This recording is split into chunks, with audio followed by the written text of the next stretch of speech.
So again, it's great to have you all here at the gathering. Thanks for your work as adult volunteers. We truly could not do the gathering without you. This is my 10th gathering. So this would be, I don't even know what the years counted. You would think it'd be 30 years, but it's not because of the planning process. But I serve as the gathering facilitator, which means I run the gathering planning meetings from the beginning up until now. So we start with a blank piece of paper, and I work the process to help come up with the theme and the sub-themes and then pieces like that. And then currently work out of the gathering office as we hit the gathering. I spent 13 years as a backcountry wilderness ranger up in Glacier National Park, so a lot of my background is in the risk management, mostly making sure that the grizzly bears were here and the people were here and that they didn't mix up too much. So there's a lot of risk management involved in that type of a situation. 8 years as a youth director and pastoral assistant in a congregation. 23 years now in Lutheran Outdoor Ministries. And our ministry currently serves about 13,000 campers a year up in North Idaho. One of the largest, probably the largest LCMS Lutheran Outdoor Ministry in the nation. And so I'm just throwing this out to you to tell you that anybody that's working with 13,000 people a year, stuff happens. Stuff is going to come up. I threw that picture up on the screen too. That's me at the 1998 youth gathering that was here in New Orleans. In the middle, and the gentleman over to the far right is Mark Kiesling, who's now the gathering, or actually the director of youth ministry for the LCMS. So he was in my youth group way back, and terrific picture. So just in my 30 years of youth ministry, here's some of the things that I've seen. We've had 3 fatalities. There was 1 vehicle collision, 1 suicide, 1 cardiac arrest, a 35-foot fall from a zipline tower, a volunteer is in prison for running a child pornography operation, not at my organization, but somewhere else before he came to work for me. A youth director is in prison still for sexual molestation of a consenting minor at a church youth retreat. We had a van T-boned from behind by a semi traveling at 60 miles an hour. 20 youth were threatened with murder by drunken disorderlies. A mom slipped in the church parking lot with an open fracture of her leg. An adult chaperone, cardiac arrest, an hour and a half of CPR. That adult did not survive. 7 young adults infected with E. coli because of poor hand washing, and then they shared a bag of Doritos. Camp counselor received naked sex messages from his high school servant event participant.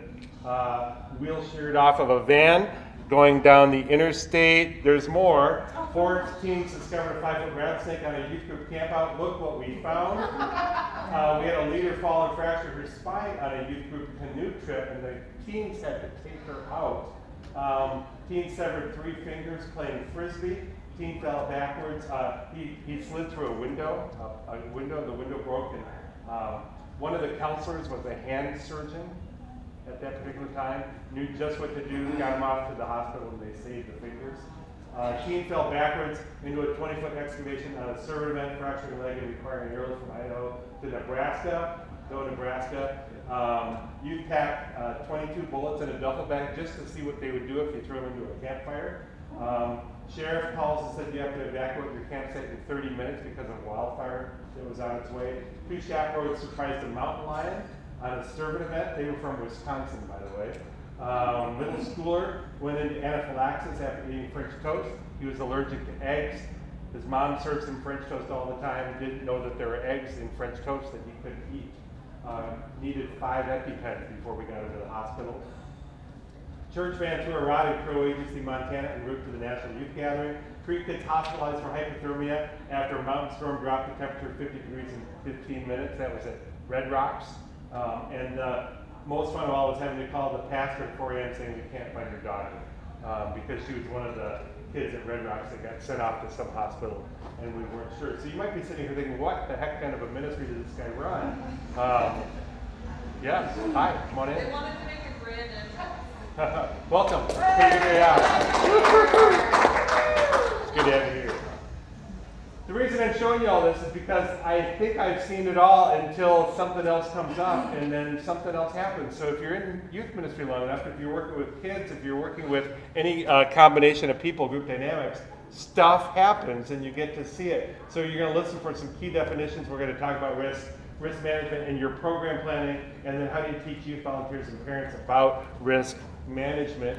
The definition is number one, preventing problems and handling incidents that may and will happen anyway. Stuff happens in an effective and professional manner. Number one, because you want to be successful, and number two, you don't want to fail. So that's kind of an overall, if you Google it and find out what risk management is. And by the way, if you're interested in the slides, you can give me your email address afterwards, and I can, or you can email me. It's coming up, and I can email you the slides really easy. This is from the eSource, and by the way, this is a great, this resource will come up at the end, great resource for risk management and kind of everything you need to know about forms and parents and permissions and liabilities. Think of all that can go wrong when you're with a youth in an activity on church property or at an offsite event. The possibilities for a crisis, big or small, are endless.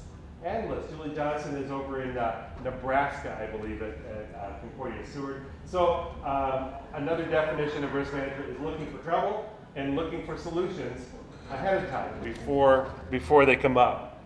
It's a big job. Risk management is uncertainty management. What's uncertain in your job? Everything. Everything is uncertain. I shared, for those that just came in, I just shared over to Sheridan. There was a Sheridan guest that went into cardiac arrest last night, and a youth came in, gave CPR, and brought that person back and saved their life. Who would have thunk? Who would have imagined that would ever happen on the first night of the youth gathering? But it just stuff happens. So you want to provide a safe experience for your kids, for the volunteers, for your staff, from your congregation, and you want to reduce or prevent legal and public relations problems. And just imagine this piece of the whole risk management when the word gets out into the press, and the parents find out, and the lawyers get involved, and all those different dynamics in risk management. Another great quote from a book that's written in 1998, by the way, so that's almost 20 years ago. The risk of being a youth leader has increased greatly in the past 10 years, while the value of each young life has remained priceless. The legal and monetary damages involved have skyrocketed. The youth leader who overlooks the crucial role of safety in his or her ministry risks substantial losses in ministry opportunities, relationships, reputation, time, and finances. And as you pointed out in the back, this is 20 years ago. And look at the news today, stuff that wasn't even remotely thought of. This is pre 9/11, and obviously the pieces that have been in the news even this morning in our country. So please, I'm going to sort of rip through these. So if you have questions, don't hesitate, and then you can also save your questions to the end, and we'll walk through. Uncertainties. Here's just some of the things that you need to be worried about. Natural hazards, cliffs, bodies of waters, rough terrain, natural disasters, lightning, tornadoes, earthquakes, storms, floods, fire, heat, equipment, operation, power tools, vehicles, scaffolding, ladders. How many of you do servant events with your kids? There you go. I mean, just imagine. Program activities, swimming, boating, sports games, human behavior, drugs and alcohol, runaways, sexual abuse, improper training of staff, fights, lost person, pastor's daughter, you can't find her, don't know where she is. Actually, it was the mom that answered the phone at 4 a.m. That was even worse. Medical conditions like asthma, diabetes, allergies, heart attacks. At camp, I work in an outdoor ministry. At camp 3 weeks ago, we had 28 different kids that were each eating their own special menus because of all the different food allergies that we had to provide for 3 meals a day. Headliners, all the headliners that did come up, the shootings, the bombings, the collisions, severe injury, accidental death, suicide. Those are just kind of, it's actually a pretty good laundry list of what's uncertain, because everything is uncertain. Don't forget to stop me. How does risk change through the eyes of the teen? What's a teen think is risky?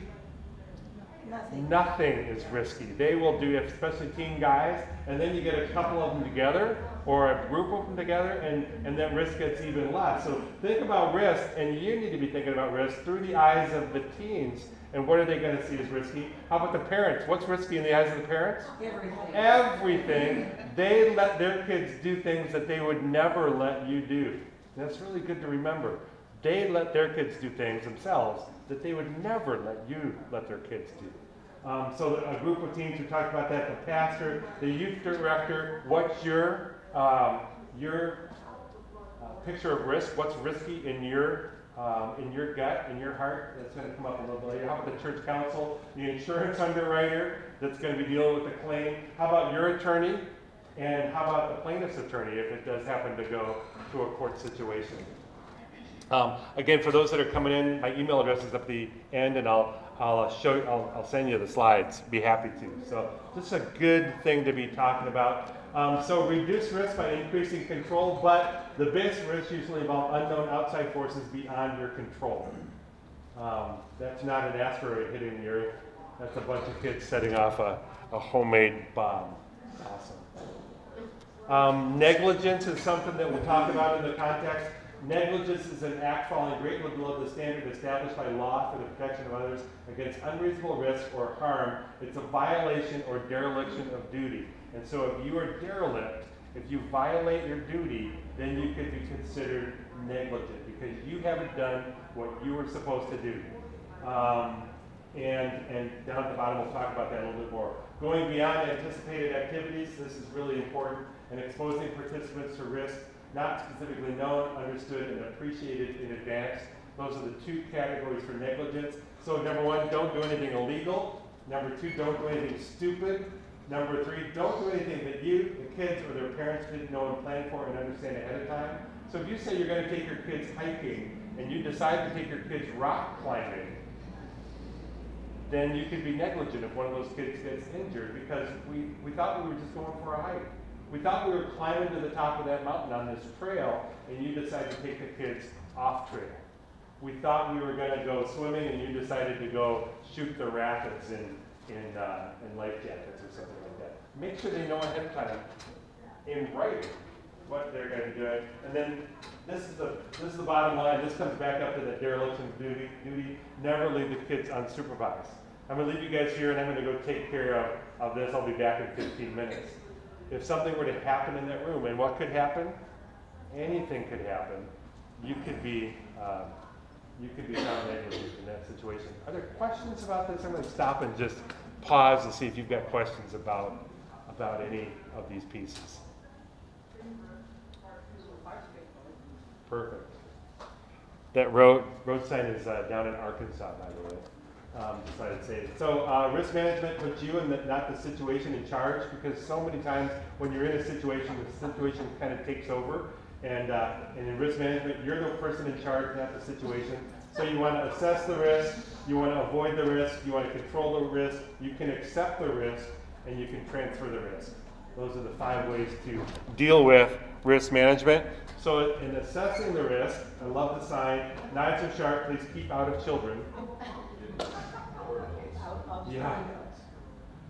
Assess the risk. How likely is it that a risky incident will occur in this particular activity or situation? How likely? You're going to ask this question. How likely is it that something's going to happen? Now, there's all sorts of uncertain things that could happen, but in the activity itself, ask yourself, how likely is it a risky incident will occur? You're doing a Bible study at church, that's one thing. You're going rock climbing with your kids, that's another thing. What are the consequences if a risky incident does occur?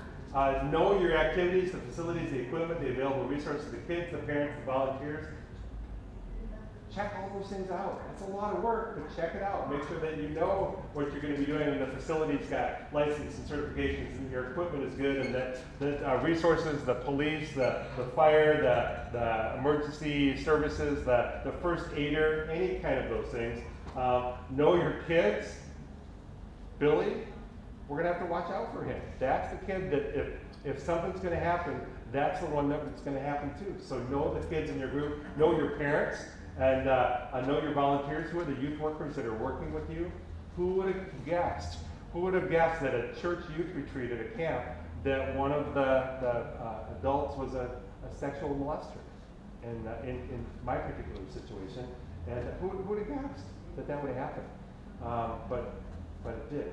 Identify the known, and if you can, even the unknown risks that your operation, program, or event might happen. So identify, these are the things that could happen. Here's some things that could happen, outside things that, if they happen, I'm going to be ready for them. When I was a ranger up in Glacier National Park, I had the fortunate, really blessing to be able to be trained by some of the foremost search and rescue people in the world, really.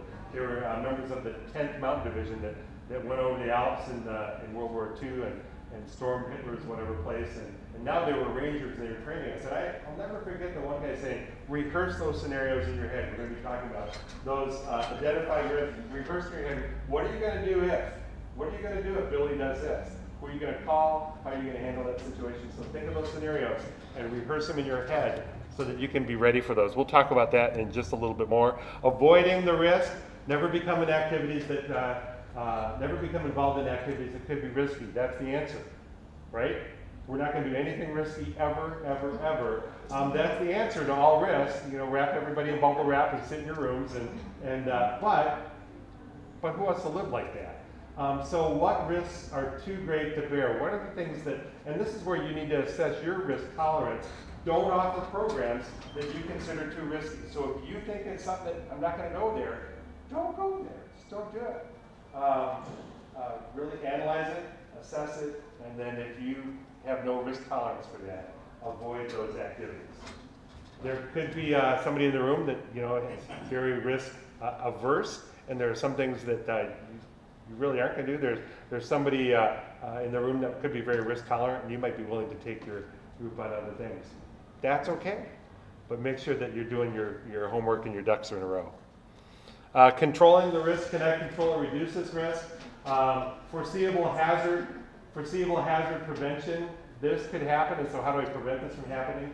Outsourcing, get somebody else to do it. That's a great way to participate in this activity, but I'm going to get somebody else to lead it. We're going to pay a guiding service. We're going to pay a river rafting service. We're going to pay someone to take us on this activity, and then the liability is transferred over to them. You've controlled the risk. And so the mitigation comes in when you have policies, you've got rules, you've got procedures, you've got training, documentation. That supervision is capitalized because that is so important in making sure that the risk is being controlled. Is that you or somebody, I always say above the age of 21, not even an adult 18-year-old, but 21 or older, is supervising those kids at all times. Better yet, two. Sometimes you're not in a situation where it can be two, but that's best of all. Correct. That's actually most places. Yeah. My favorite safety training video.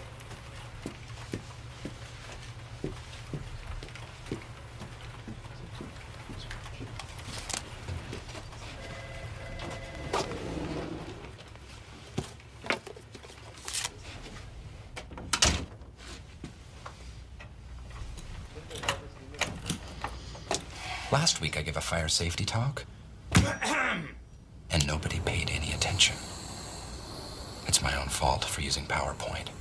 PowerPoint is boring. People learn in lots of different ways, but experience is the best teacher.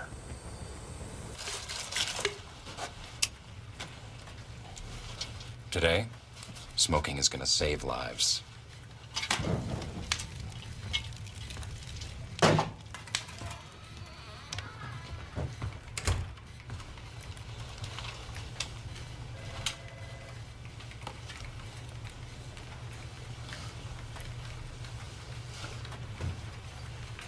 Does anyone smell anything smoky?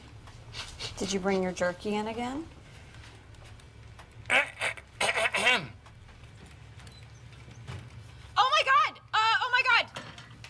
Fire! Oh, fire! Oh my goodness! What's the procedure? What do we do, The people? phones are dead. Oh, how did that happen? It's out in the hall. No, we don't know that. The smoke could be coming through an air duct. Oh my God! Okay, it's happening. Everybody stay calm. What's the Everybody procedure, stay calm. everyone? What's the procedure? Stay calm! Wait. Everybody calm down! No, Michael, no! Touch the handle. If it's hot, there could be a fire in the hallway. What does warm mean? Oh my gosh, try the other door. Not a viable option. What next? Don't try! The other door. Oh, here's a door. Check that one out. How's the handle? It's warm. Okay, go to the back Well, door. another option. Another option. Jeez, okay, settle down, everyone. No Oh, I fencing. forgot my purse. Leave it, woman. Get out of the way. Go, go, go! No, things can be replaced, Phyllis. People, human lives, however, can... Ah, my hand! That's hot! This was hot too. Okay, we're trapped. Everyone for himself. Okay. Let's go. Let's go. Get out of my way. Okay. Call, please. Have you ever seen a burn victim? Okay. Procedure. Exit options. Where do we go, folks? Use a what to cover the mouth? A what? A rag. A damp rag, perhaps. Let's remember those procedures. What are the options? Okay. That's the wrong way. We've already tried that. Remember your exit points. Exit points, people. What's next? Huh? Stay alive. I'm getting help. Pull me up! You're too heavy. I only weigh 82 pounds! Save Bandit!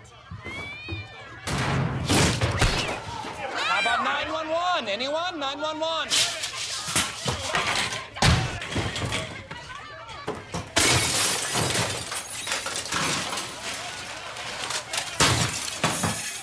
What do we do?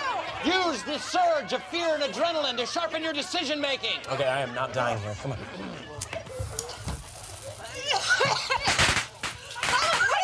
is that? The fire's shooting at us! What in the name of God is going on? You're trying to get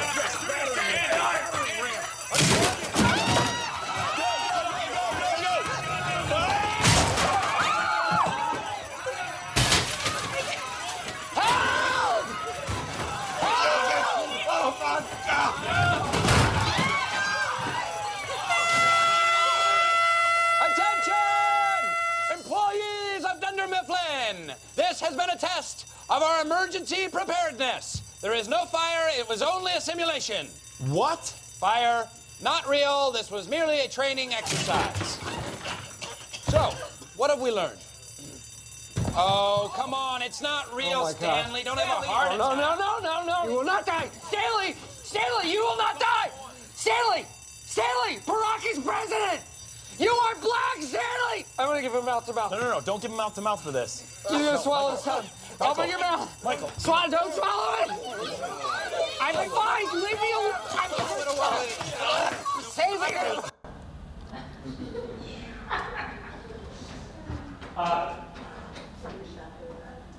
Training and procedures and processes are really important. And you want to make sure that you go over all those things with your participants. We're going to talk about this controlling the risk. Require teams to follow the safety rules. How are they going to follow the safety rules? Because you told them what the rules are. In fact, the way that we do it, the way I think it's best, is you put it in writing. Here are the rules for this trip. We're not talking youth group covenant so much, but here are the rules for this activity that we're going to do, and put it in writing, and make copies and pass it around, and read it together so they're holding it in their hand, and they're going over it point by point by point. And then you say, are there any questions? Anything that you don't understand? So require them to follow safety rules, put into place the protection and safety a reasonable person with negligence would expect, or non-negligence, excuse me. Professionally check and repair the vehicles, wash eating utensils, wash hands, wear life preservers, review written safety policies, use safety equipment, and so forth. Put in all of those protections. If you know that a van has a bad wheel bearing, your church van's got a bad wheel bearing, and you don't do anything about it, and you go off on a church trip and something happens, are you negligent? Yeah, because you knew about it.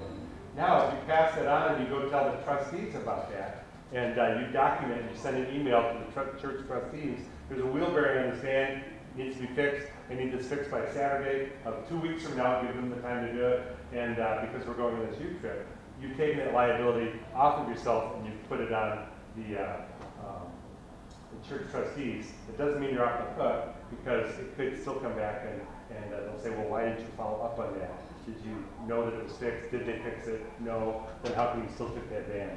But that's controlling the risk there, and a lot of that, again, is the safety rules, the safety procedures. When you're instructing others, you're the expert. This is really important for you to know. And the standard of care rises to what's expected of an expert in that activity or level of skill. Lifeguarding, boating, water skiing, horseback riding, shooting sports, ATVs, rock climbing, power tools. If you are taking your youth group out on an activity and you're teaching them how to do this activity, you're leading them in water skiing, or you're leading them in horseback riding, or taking the guys in your youth group out, or girls in the youth group out and doing play pigeons, or riding on motorcycles or ATVs, or using power tools on a servant event. If you're doing those things, and teaching them, then you're the expert. And if something were to happen and it were to come back, you'd be expected to have trained them as the expert in that activity. You should have rules in your youth group that follow some of the guidelines in OSHA and also the Fair Labor Standards Act, it's Employee Department of Labor rules for power tools. Nobody under the age of 18 can use power tools. Would be a great rule for you to have in your youth group. It's not law because they're not volunteers. If you're an employee, that would be the case. But nobody using power tools, nobody on a ladder, nobody holding a ladder, nobody on a roof working off the ground, even with safety harnesses and things like that. It would be good for you to look into those rules, and if you choose not to follow them, then you better have a good reason to not follow them if something were to happen. A kid were to fall off a roof or cut off a finger or something like that. Questions about that? Accepting the risk and understanding accepting the risk and associated loss or benefit of gain from the risk if and when it occurs. So what risk can you tolerate? And what do I do if something happens? So if you're okay with taking your kids out going paintballing, awesome. Make sure you've got the written safety procedures. You're tolerating that risk. What do I do if? And go from there. And boy, you could fill in the blank on any sort of activity there. Water skiing with your kids, horseback riding, mountain climbing, coming to the National Youth Gathering. Transferring the risk, which risk require the purchase of insurance, and I'm going to be talking about specialty insurance later. Our camp, for instance, has a $1 million, $2 million umbrella insurance policy. I'm not sure what your church has, but you should check into that. It would be good for you to know what's the insurance policy for your church, what are they covering.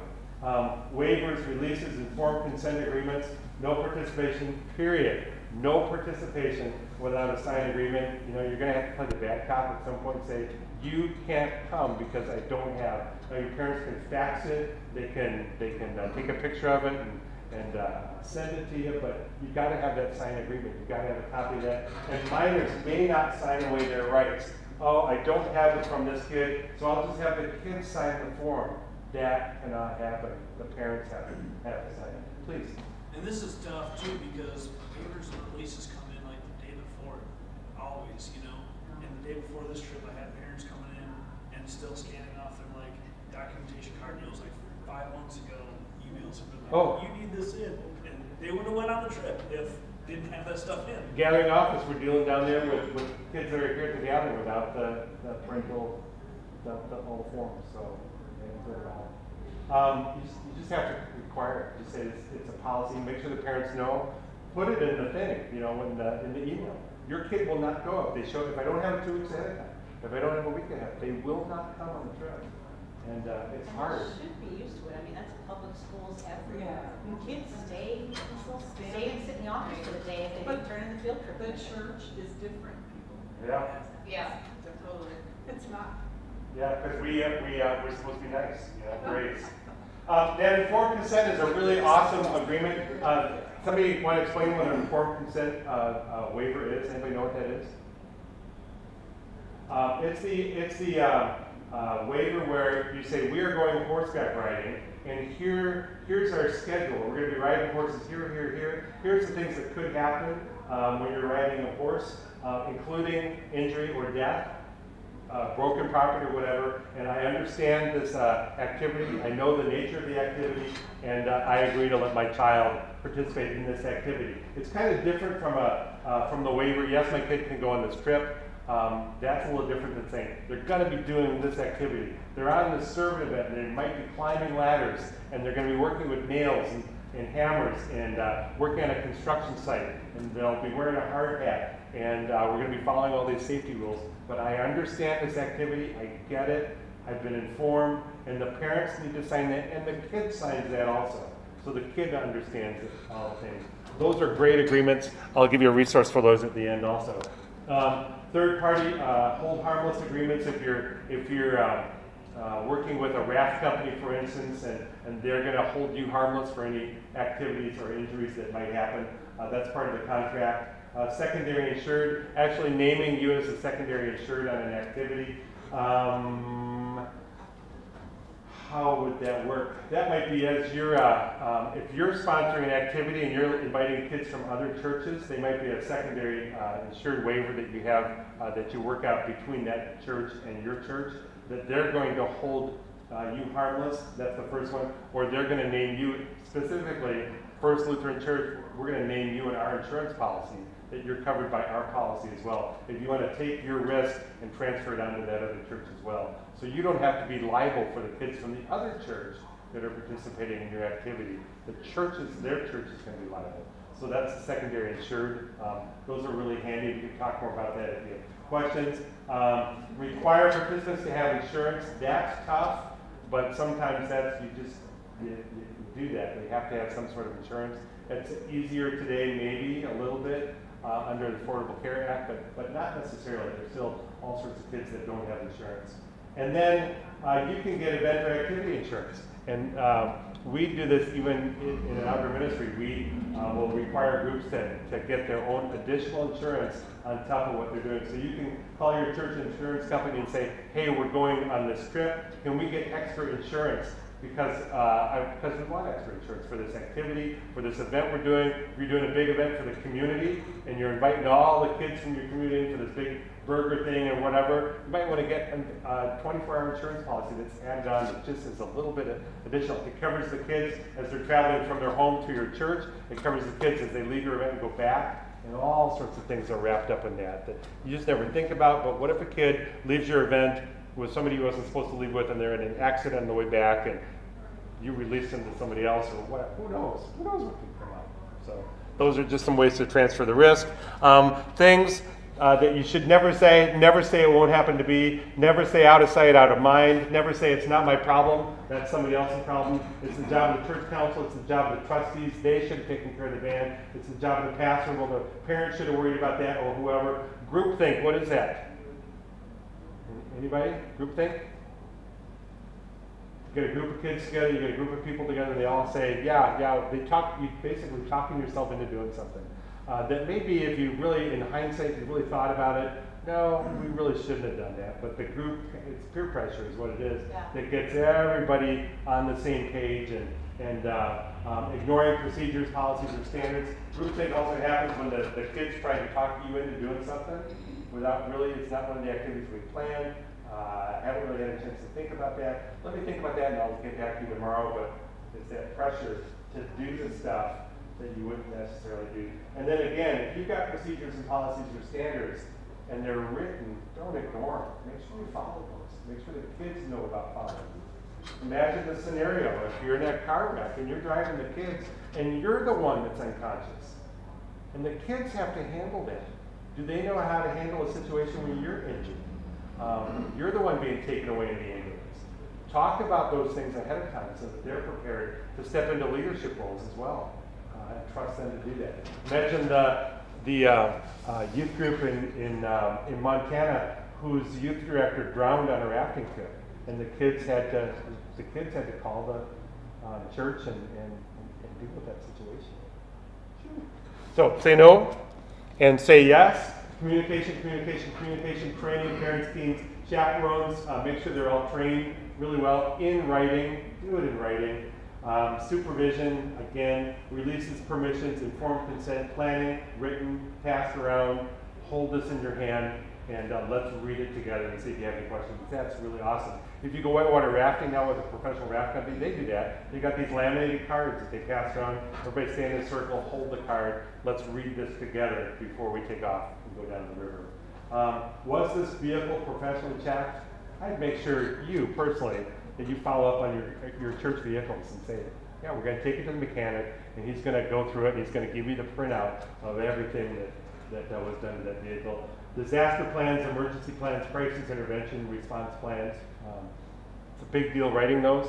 There's a resource at the end that'll give you a good place to start. Documentation and record keeping. Write it down for legal counsel's eyes only. This goes back to your question earlier.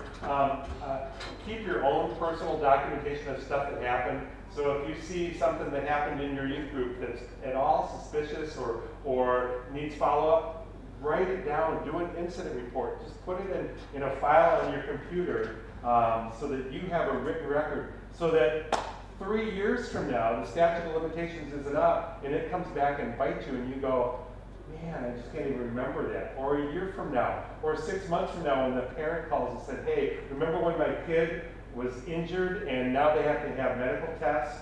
Can I have the report that you filled out on that concussion that they got playing dodgeball on the church property? And you go, what?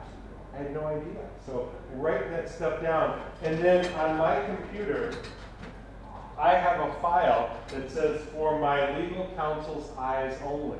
And legally, that's going to get you off the hook in a lot of cases, where you can write down some details that you might not put in a public file, but it's in a private file that really, when it comes down to your lawyer, needs to see that. Nobody can use that as evidence against you in a situation. So for my legal counsel's eyes only, and it could be an abuse situation or potentially abusive or sexual kind of things that you're going to put in that file, things that happen for your own protection. It's a great little piece that my lawyer, not my personal lawyer, but my camp's legal team said, hey, have this file and keep stuff in there. Because then your record keeping is up to date, and 2 years, 3 years, 5 years from now, the statute of limitations, I don't even know what it was, but it was just increased for sexual abuse cases way out there. People could come back and ask you questions, and you've got this document that protects you in that situation. And have a legal team. Find out who your church lawyer is. If your church doesn't have a lawyer, find some lawyer that will do it for free. Every lawyer in the country has to do pro bono work. They have to do free work that's required to be a lawyer. And so there's some lawyer in your congregation or in your community that likes you, likes your ministry, is an advocate for kids, and will be your legal counsel. I'm telling you, there's hardly a week that goes by that I'm not on the phone, or at least emailing the lawyers that we have, the legal team that we have, saying, what do I do in this situation? And they're way smarter than I am. They're way wiser in that situation, and they're not afraid to tell me, no, don't do this. Don't do this. Just an example, we had a very well-meaning pastor who called up and said, hey, I've got this kid in my church. He's a known sexual predator. He's got a record for being a sexual predator, but I think he's doing a lot better. He's in counseling. And camp would be so good for him. And he really had me talked into it. It was a groupthink situation. Had me talked into it. Yeah, it really would be good to send this kid in camp. We can have somebody following him all day long. He said, we'll send a buddy along, an adult buddy who will track this kid all day long and know where he is. And I ran it by my legal team, and they said, no way, absolutely not. And so they're really good at talking me down, office too, because I want to be a nice guy, grace. I want to be gracious and get as many kids into ministry and have them hear about Jesus, because that's what it's all about. But sometimes your legal team is just a good bunch. So on my legal team, I've got the legal. I've got a board member. I've got, in your case, you could have a church council member who is a lawyer, who does not act as a lawyer, but knows the law and give legal advice. But I also have a lawyer who is my legal counsel, again pro bono for the ministry. And then on that team is also our insurance member, and the chairman of my board. In your case, the chairman of your congregation. That's the legal team. They get all documentation. When I copy one, I copy them all. Questions about that? A few more things. Include safety. How many of you do covenants? If you're doing a gathering, and we promise to respect each other and be nice and be in bed on time and not make noise at night and all those things, and listen to the youth director and resolve issues. We'll include safety issues in those church covenants as well.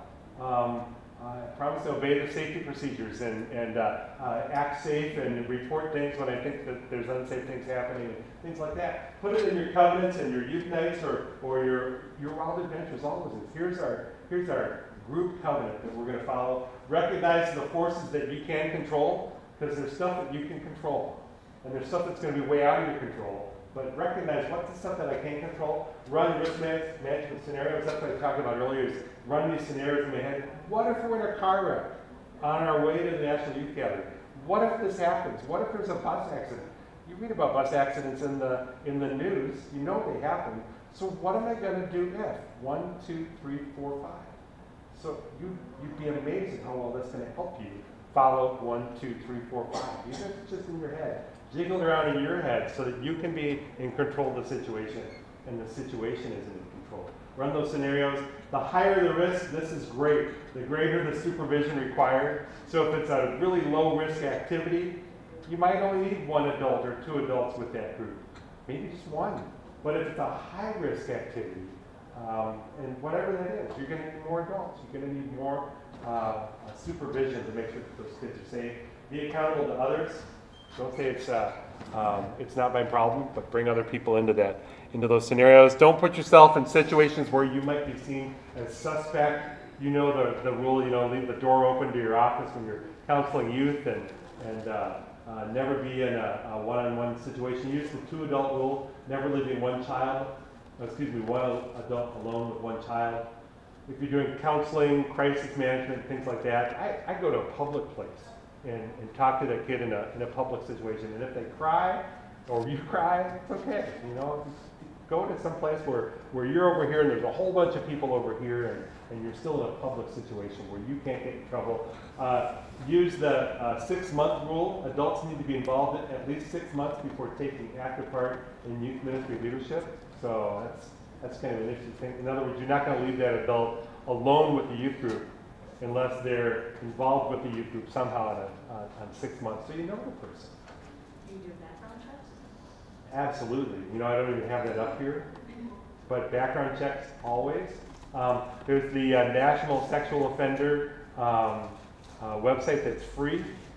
Just Google it. That's not really what it's called. It's the criminal sexual offender website or whatever. It's free. You can type in people's names, and their pictures will come up right away. But then there's also the criminal background checks. Depending on how many people you're working with, you can require them to get it for you so that you don't have to pay for it. There are also Church Mutual and places like that you can get them pretty cheap, like $5 a piece.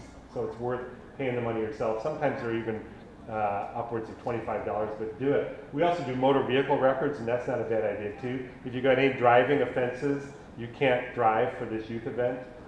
Your insurance company will actually have a list that they can have this, and this infraction, and it's okay to drive, but if they have this, and this, they cannot drive for your church, and that's a good thing. But yes, thanks for, I'm going to just add that. Duh. I just kind of figured, everybody knows that, but require that. Perfect.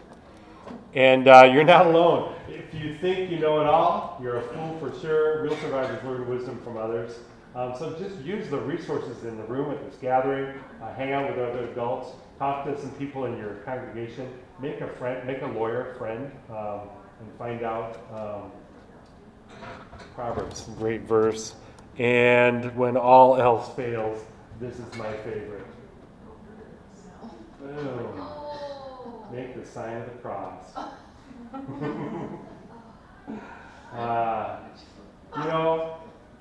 Prayer is a really awesome thing, and that gets us through a lot of situations.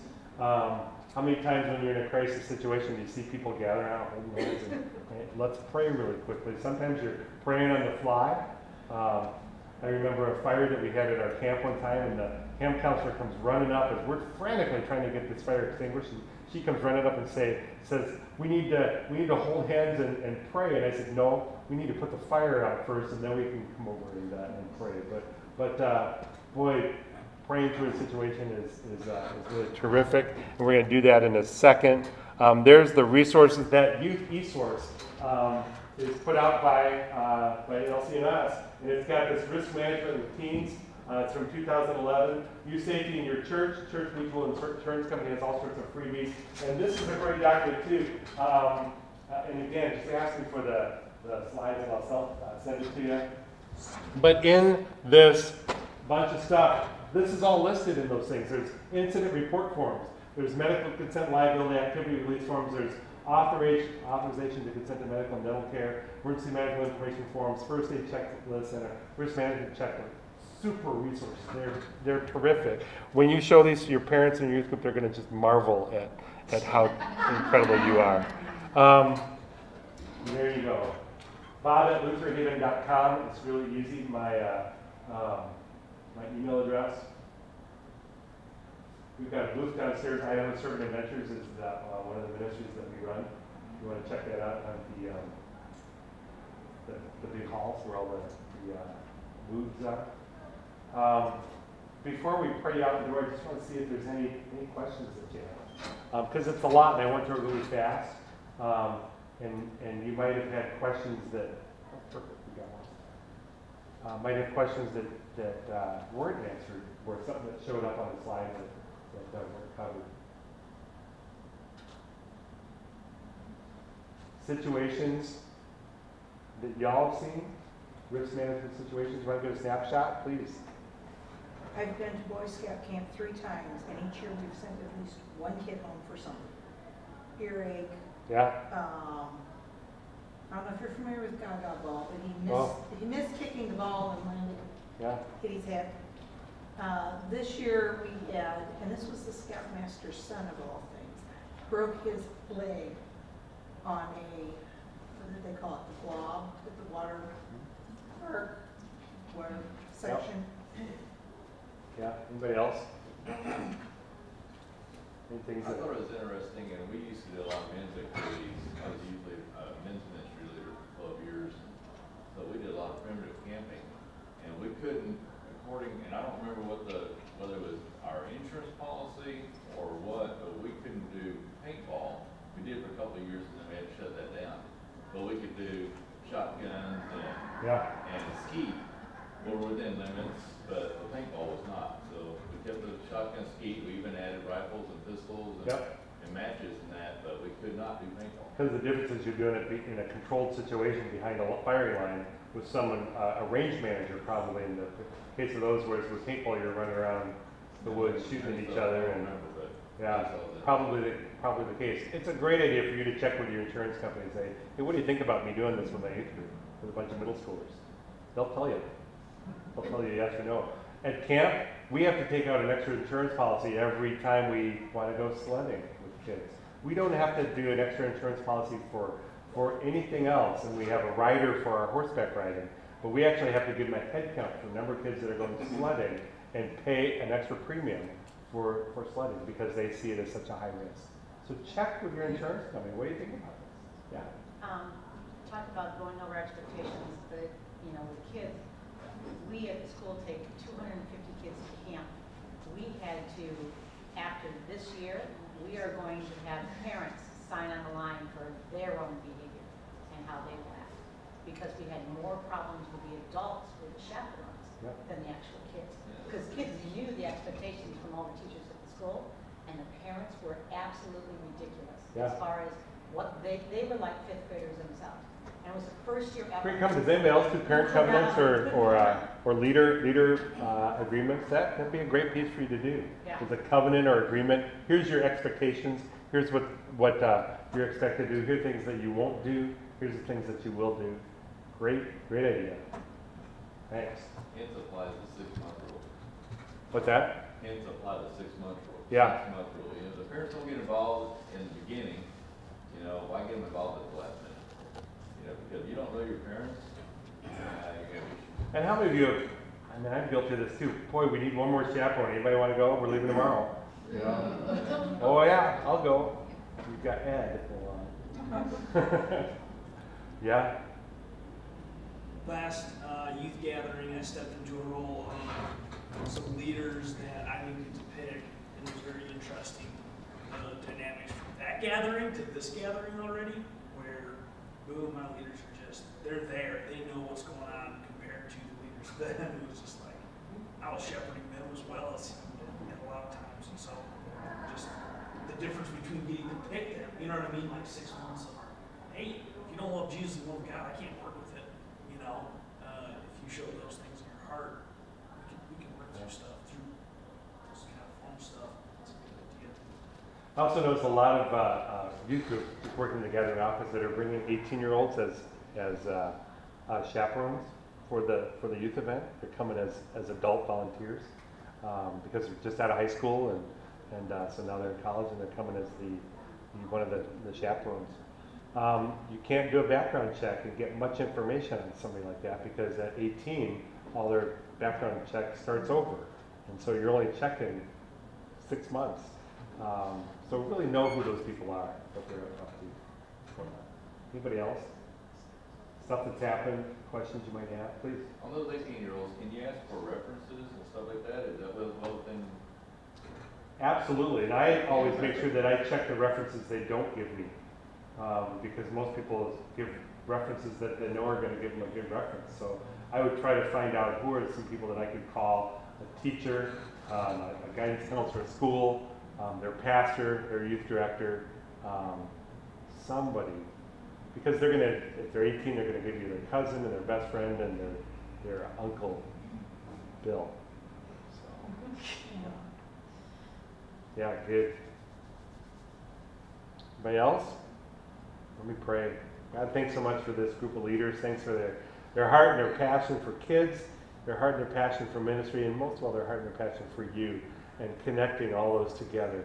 I pray, God, that you would bless them. I pray that they might sleep the sleep that your servants sleep this week, and that you would refresh them with the 2 or 3 or 4 or whatever number of hours that you give them every night so that they might be ready to go the next day to bless the lives and pour into the lives and speak into the lives and be Jesus into the lives of these kids. I pray for the stuff that happens. I pray for the stuff that's going on in our country, in our world, and pray that that your peace would reign. Your peace would reign in the lives of people, Lord. Lord, for those that are struggling with issues and things that come up in our ministry, I pray that this event might give them the resources they need to make great decisions and continue on in ministry and be blessed and be a blessing. Lord, for all you give us, the gift of this gathering, for the gift of youth and the gift of life that we share in Jesus, we give you thanks.